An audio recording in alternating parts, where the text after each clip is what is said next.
এলাহাবাদ হাইকোর্টের পর এবার কলকাতা হাইকোর্ট। মত্ত অবস্থায় নাবালিকার স্তন খামচাতে যাওয়া ধর্ষণের চেষ্টা নয় বলে জানালো আদালত। বিচারপতি অরিজিৎ বন্দ্যোপাধ্যায় এবং বিচারপতি বিশ্বরূপ চৌধুরী এই রায় দিয়েছেন।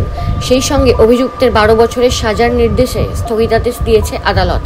2024 সালের নভেম্বর মাসে কার্শিয়াং দায়রা আদালতের বিচারক অভিযুক্তকে 12 বছরের সাজা শোনায়। পক্সো আইনে যৌন নিগ্রহ এবং নাবালিকাকে ধর্ষণের চেষ্টায় দোষী সাব্যস্ত করা হয় অভিযুক্তকে। নিম্ন আদালতে সেই রায়কে চ্যালেঞ্জ জানিয়ে হাইকোর্টের দ্বারস্থ হয় অভিযুক্ত। সেখানে নিম্ন আদালতের সাজার নির্দেশে স্থগিতাদেশ দিয়েছে হাইকোর্ট।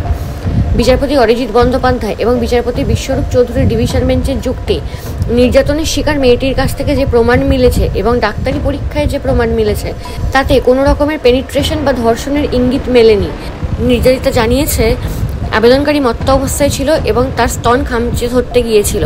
এতে পক্সো আইনের 10 নম্বর ধারায় যৌন নিগ্রহের মামলা হলেও ধর্ষণের চেষ্টার মামলা হয় না।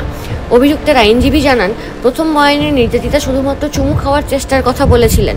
সেই সময় স্তন খামচানোর চেষ্টার কথা বলা হয়নি। পরবর্তীতে ওই অভিযোগ তোলা হয়। শুধু তাই নয়, অভিযুক্তের আইনজীবীর দাবি, নির্যাতিতা জানিয়েছে সে পালাতে গেলে অভিযুক্ত স্তন খামচে ধরতে যায়। এর অর্থ অভিযুক্ত হয়তো তাকে আটকাতে গিয়েছিল, তাতে যৌন উদ্দেশ্য ছিল না।